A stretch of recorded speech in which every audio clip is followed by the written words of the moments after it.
and welcome back to another episode of the Talk Bible to Me podcast.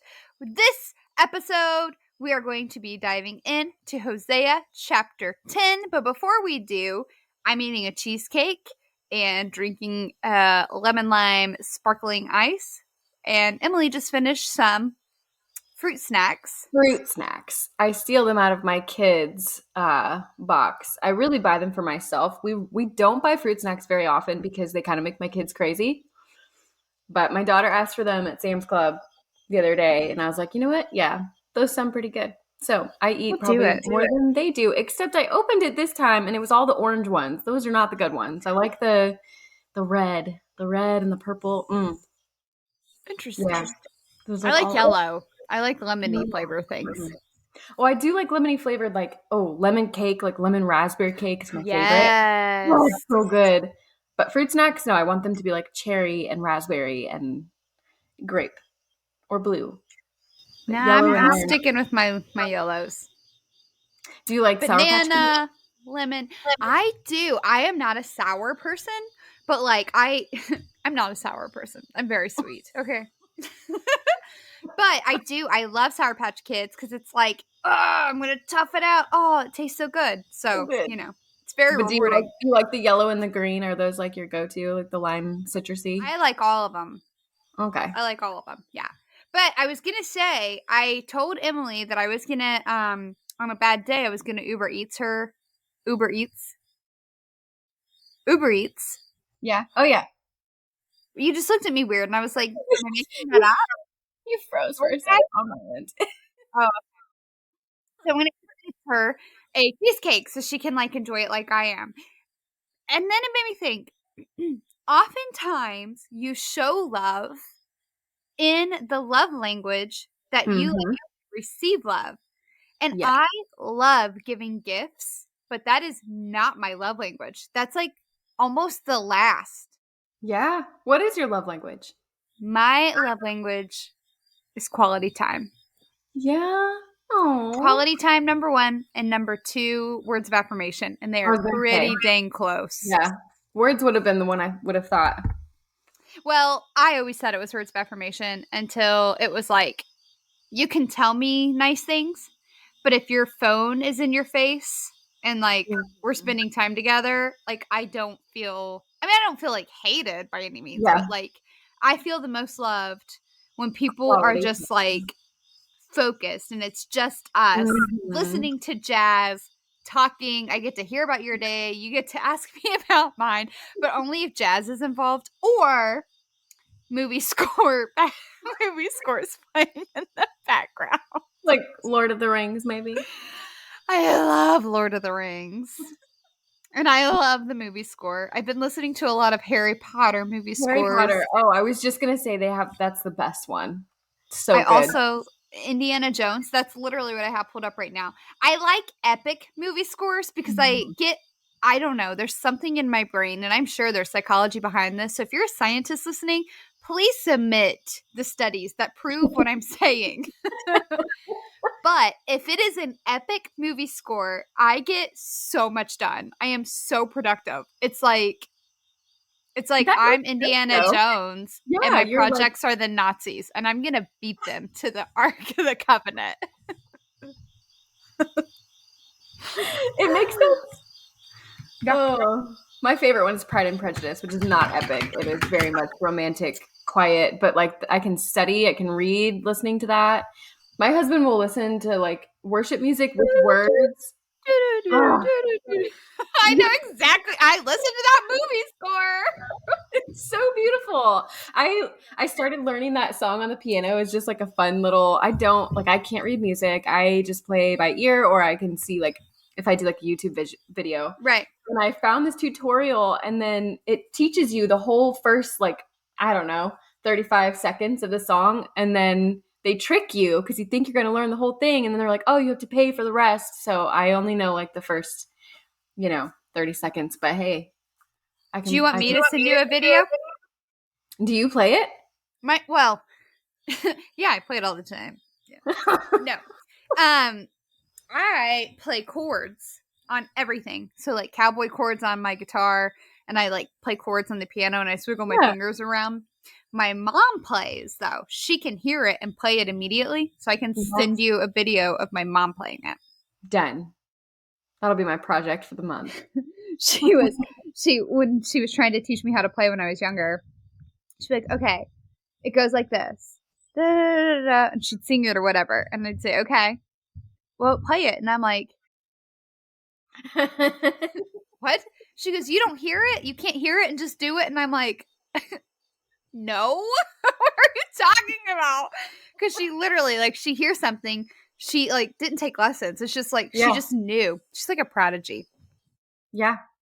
That's It's more crazy. like that's more what I do. I mean, I couldn't just like tell you which note I would play, but it's easier for me to hear it and then just find it than to try to read music. I can't do that. It's too much. Too much for the brain. Yeah.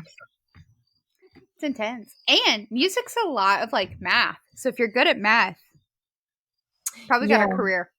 It's not my strong suit, so probably not. So, what is your love language? Mine is acts of service. Yeah, That's actually, my it used to husband's. be time and touch were like my top two forever and ever and ever, and then I had kids. And you got lots of love. I always tell my daughter because her love language is for sure touch, and I love it because that's what mine was growing up, but it's just not right now because I tell her my touch tank is full right now, so just give me like 20 minutes. Because she just always has to be on my arm or on my leg or laying on me, and it's so sweet. But when I've had it all day, I'm like, nope. So acts of service, I think, because like by the end of the day, I would love nothing more than someone to come do my dishes and sweep the dog hair. But yeah, yeah, maybe one day post kids it'll go back to what it was before. I don't know. Maybe love I feel languages. really loved by you, though, You because of these. You have to focus on what I'm saying, and I have to focus on what you're saying to make this work. So it's just like filling my love tank. Oh, Well, don't good. get carried away. I'm glad I can fill your love tank. Well, I'm super needy, so I would need this like 24/7. My husband's like, honey, I'm paying attention to you. And I'm like, no, the news is on. And he was like, oh my gosh. I'm Yeah. filling your tank right now. Turn it off. Like, actually, my love language is when news is not on at my house. Too stressful. Too I don't stressful. think I like staying up to date and knowing what's happening. I feel overwhelmed when I watch the news. Like sometimes it just puts me in a bad mood, and I don't think that we Yes. were designed to be able to like take on as much No. scary and negative stuff is out there. No, that's why like I have to take social media breaks because of some of the things that I see on there about all the terrible things going on in the world, and I'm like, no, I don't need to know about it all. I'm just gonna go for a walk. I limit my social media. I can only access it 30 minutes a day, and it has been the best thing I've ever done in my life. That's so good. That's so good. I need to Speaking go back to of that. yes, you can do it on your phone. Just go to your settings.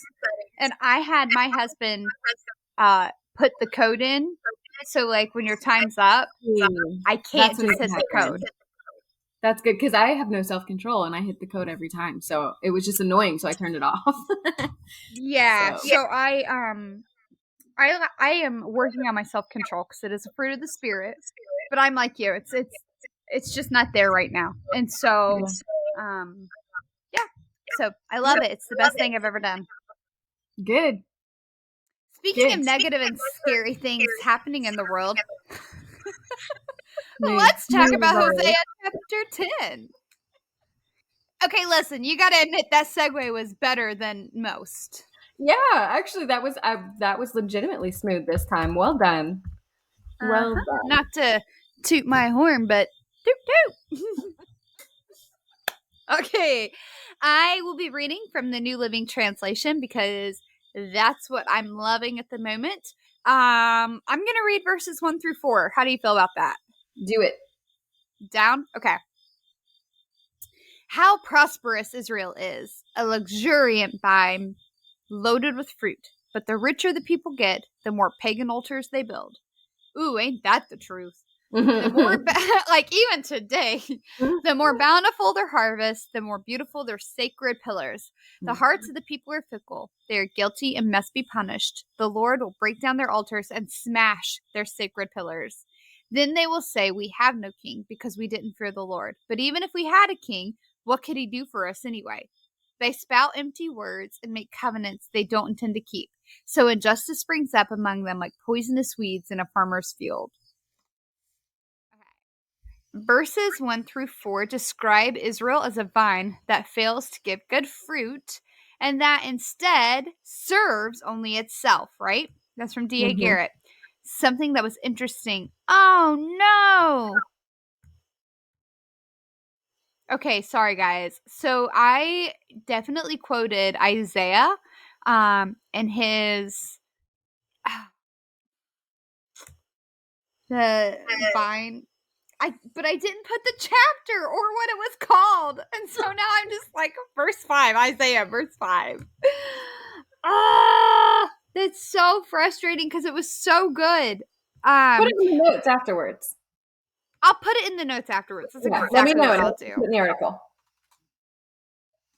Yeah, because it's so good. It's about the vine, and Isaiah talks about it, and it's verses 5 through 7. So, and I have it all here, but we'll just it'll be available for y'all. Patreon. What a great segue to talk about our Patreon. If you're interested in seeing behind the scenes on how these podcasts work, how our articles are written, how we design our stuff, you can find all of that on Patreon at patreon.com. That's patreon.com/the bold movement. So make sure you go check that out because we have tiers, not tears like you cry, but tears like TIERS. English language, man. We have tiers ranging from $5 a month to $50 a month, and we would love it if you would support us with your prayers and money. Otherwise, you don't know what scripture references we're talking about. So, Yeah, and if you want to know what part of Isaiah this references or it's like comparable to, you got to join our Patreon. give us $5. That's less than a Starbucks cup of coffee. It is. I went to a coffee shop the other day and it was $7. This was not Starbucks. It was a local place. And it's one of the ones where they like have you give a tip and then you feel guilty because they're watching you and you know. And I was with somebody. And so then it was even more like pressure to give because you're like, I think they just gave $2 tip. So I'm going to as well. So here we are. $5 is like less than gas right now. Yes. Less than a gallon of gas. Less than a gallon of milk. With inflation, everything went up except our Patreon tiers. So you should help a couple girls out. All of us ladies at the Bold Movement would really appreciate it. But seriously, And if that doesn't work, nothing will. So there you have it. Yeah. Okay, what are your notes? I'll eat Okay, cheesecake. so that's great. Oh, I'm so jealous of that cheesecake. So, let's see. Their heart is my version. I have the ESV. It talks about how their heart is false. You said fickle, I think, in your version, but mine said their heart is false is a way of saying they were deceitful with their worship. So they made it look like they were genuine with their worship and their love of the Lord, but their worship of idols said otherwise. So this is that whole idea of actions speak louder than words. If you are not living out what you're saying, it's that whole, why do you call me Lord, Lord, but you don't do what I say? And then I have a note for verse 3. And let me see. This is from the Expositor's Bible commentary, just a quick little quote. It said, the people would be brought to admit that they had no king worthy of the name because they did not choose the one who revered the Lord. And so I think this is part of that quote as well. Sorry, I misquoted it. The last two lines note despairingly that even if the land did have a truly capable king, things were so bad that he would be powerless to help. So this idea that they couldn't even find a king worthy to run their country because they were so corrupt. But even if they could, he could do nothing for them because they themselves were so corrupt. And I feel like, I mean, we can kind of get an idea of this in our own country, that our country is a mess. People are a mess. And it's the proof that you cannot put your trust in human leadership, because it's not going to matter who's in charge if your culture and your community is not following the Lord. And obviously, you can't make an entire country follow Jesus. But I think that foundation, if there's no foundation of any of that, we can try to put our hope in some president, but it's not going to do anything. So, but for them, they couldn't even have a king worthy for them. So, yeah, that's what I got. Well, I wish I had more, but I don't because I left it off. That's exclusive for behind the scenes. That's what we're going with. So we're gonna do verses 5 through 8. Here we go. The people of Samaria tremble in fear for their calf idol at Bethaven, and they mourn for it. Though its priests rejoice over it, its glory will be stripped away. This idol will be carted away to Assyria, a gift to the great king there. Ephraim will be ridiculed, and Israel will be shamed, because its people have trusted in this idol. Samaria and its kings will be cut off. They will float away like driftwood on an ocean wave, and the pagan shrines of Avon, the place of Israel's sin, will crumble. Thorns and thistles will grow up around their altars. They will beg the mountains, bury us, and plead with the hills, fall on us. This section is turning focus onto this bull image now. And I immediately, when I was reading this and looking at the notes, looking at commentaries and stuff, I immediately thought, worshiping a bull, that's ridiculous. And I thought, oh, they still do that in like India. Like that's still a thing. Yeah. Like cows and stuff. So I thought, oh, maybe I should like slow down. Also, and I think this is in my notes later, but it is in my notes later, but it's talking about in my notes, it's like the great exodus out of Israel. The very first thing they did was make a calf, golden calf, and worship it. Yeah, Here the terms, the most frustrating story. Oh, so wild. Here the terms tremble, mourn. This is from D.A. Garrett. The terms tremble, mourn, and exult, do not describe anxiety over the well-being of their idol. I was like, what? Instead, they are here part of the vocabulary of the fertility cult. Wait, so they're not crying? They're not crying over their. Explain it. I missed it. Okay, so the people were in awe of Baal, and but I'm making fun of it. That's because it's not even okay. But ritually mourned for him in commemoration of the battle with Mott, which is death. Yeah. And his descent into the underworld. Self-mutilation may well have accompanied this mourning. Not mourning like morning time, but mourning like sadness, grief, tears. Then they gave themselves over to ecstasies, orgies, and bakshik frenzy. I don't even know what that word is, but they did it. They did. It was wild. Bakshik frenzy in order to awaken and celebrate the return of the god and of fertility. So, no, the anxieties were not like just over the well-being. It was not over the well-being of their idols. It was part of the vocabulary of the fertility cult. That's what D.A. Garrett said, and I like it, so that's what I say too. You're going with it. Yeah. And the bakshik frenzy. I don't even know what that is. It sounds like something else. I don't know, but crazy. It said ecstasies, orgies, and bakshik frenzy. I said, I gotta put that in my notes. That sounds like a wild time, man. Sounds like Woodstock.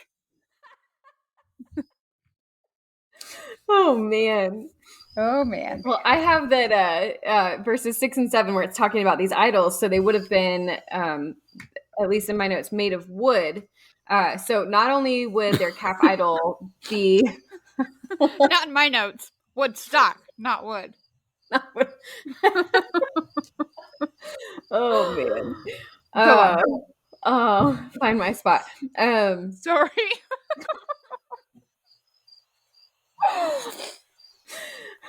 Their calf idol would be taken away, but also their king would be taken. Oh, sorry, I'm trying to collect my thoughts now after all that. They were. It was being compared. Okay. Oh, got it. Okay.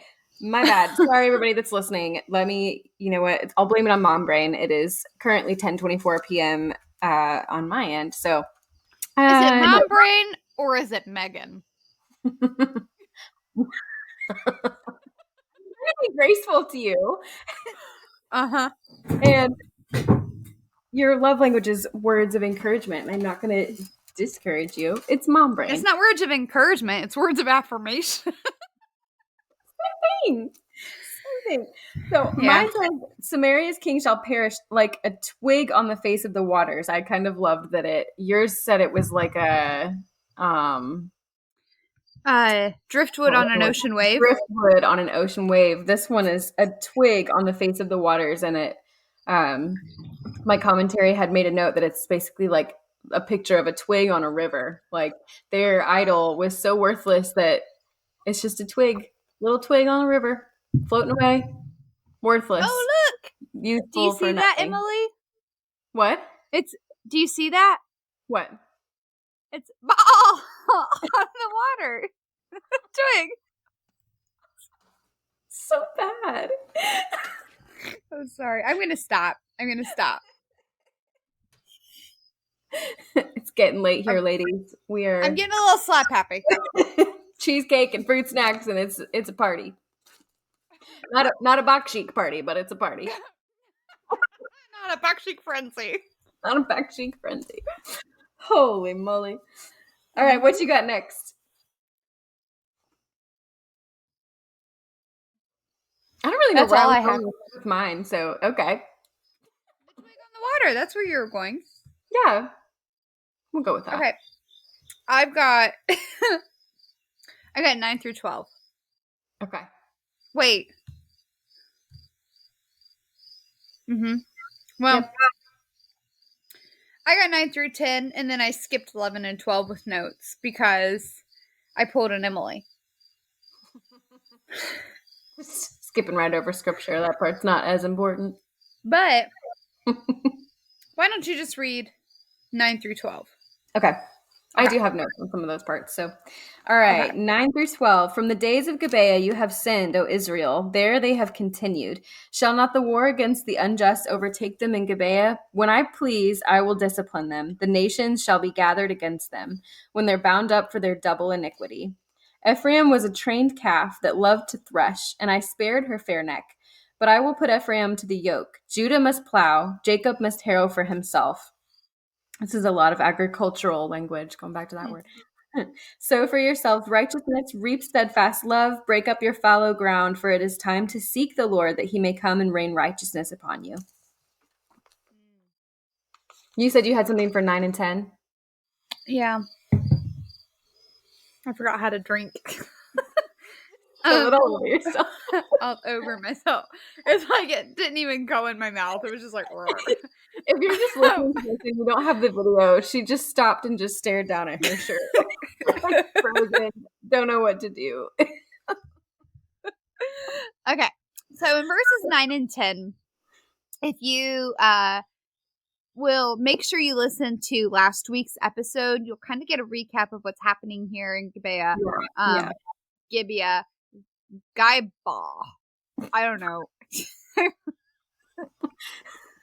But this was where the military alarm resounds. So, Gibeah, like she talked about with Judges, the references to Judges, it's remembered as a place of depravity and war between themselves, among themselves, civil war.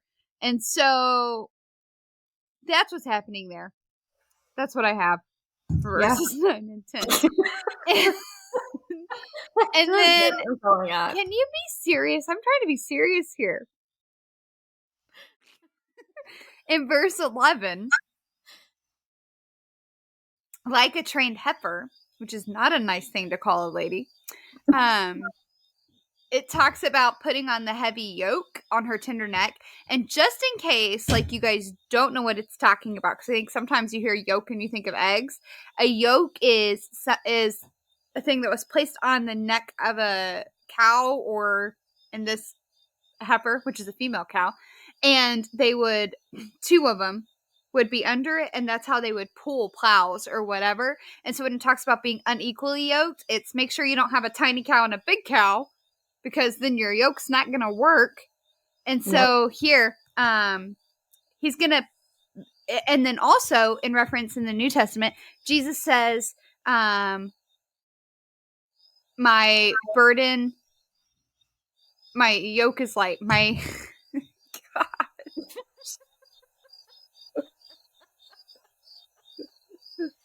Just rewind that and then start over. I was like, my burden is heavy, my yoke is light. And I was like, I don't think that's what he said. I can't. What did he say?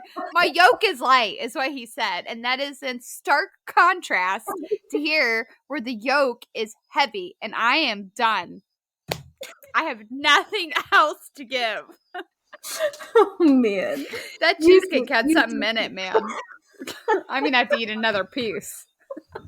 Share it with me. Send it over through the internet. You don't want it. Oh, so I have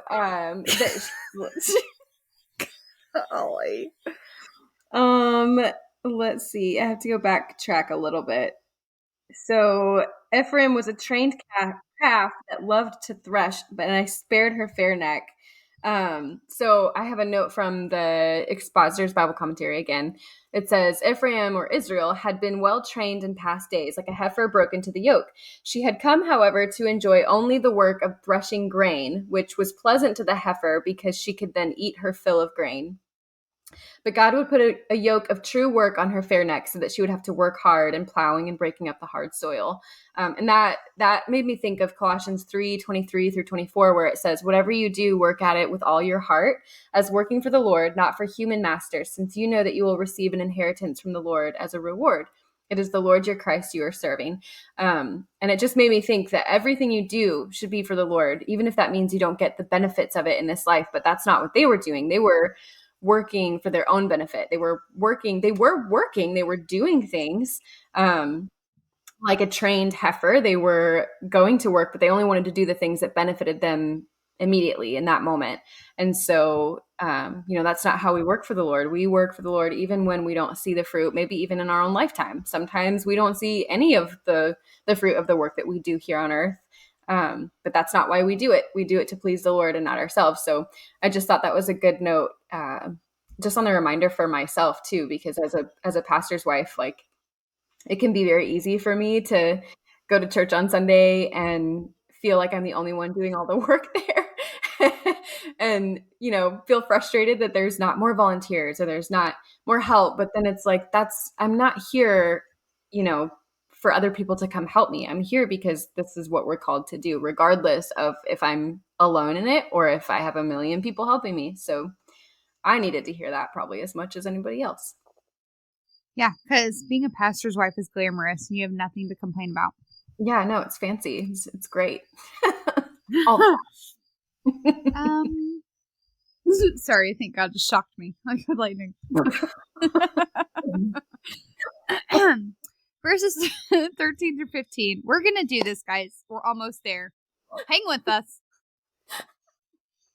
But you have cultivated wickedness and harvested a thriving crop of sins. You have eaten the fruit of lies.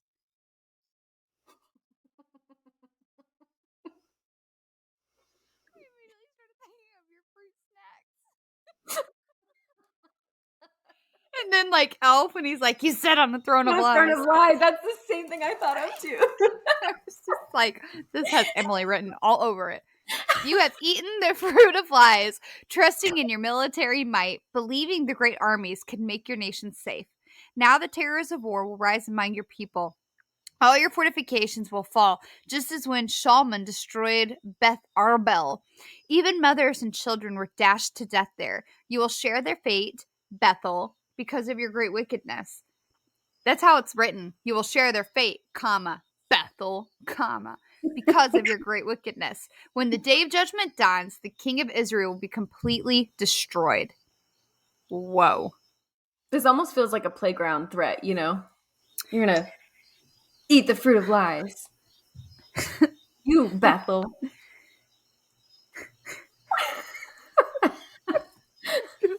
I'm gonna start using that. We should start using biblical insults. People will be like, "What?" Oh, I have that. So instead of planting the work of righteousness, in verse 12, it talks about how they plowed. It's time for them to plow righteousness. They had plowed iniquity. They had reaped injustice. So instead of reaping God's steadfast love, they were reaping evil because of the wickedness they were planting, and their consequences in verses 14 through 15 would be total destruction and captivity. I have D.A. Garrett says, as is appropriate for people who place arrogant faith in military power, their fall will involve unmitigated military defeat.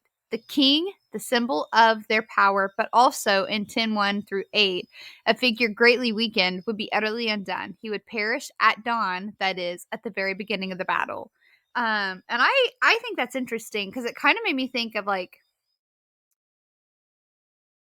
there's so much war happening, and there's so much like nationalism happening in America.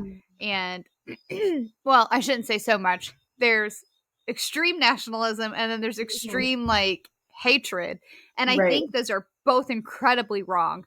I'm a patriot and I love America, but at the same time, it's like, is my faith in what our military can do, or is my faith in what the Ukrainian military can do with what they're doing in Right. Russia? Or is my faith in God and that his sovereignty will be the thing that I trust and find faith in? And I love that it's the king here is the symbol of their power, but he's like weakened and then done at the very beginning of before anything even happens. Mm-hmm.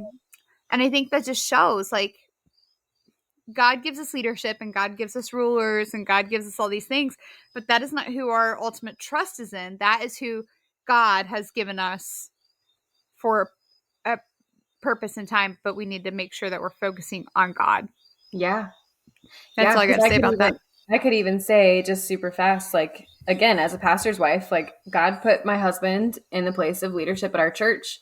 But man, I'm married to him. He's human. You know what I mean? And so like we tell our church all the time, don't look to him to be everything you need for your spirituality. Like yes, he's your leader and he teaches you, but you should also be teaching yourself and test everything that he says to scripture because he's human and he's fallible. So just like a real life smaller example of that, like your pastor of your church, he might be this wonderful godly man who loves the Lord, but he's still human. He's still a man. So yeah, Awesome. Do you have anything else?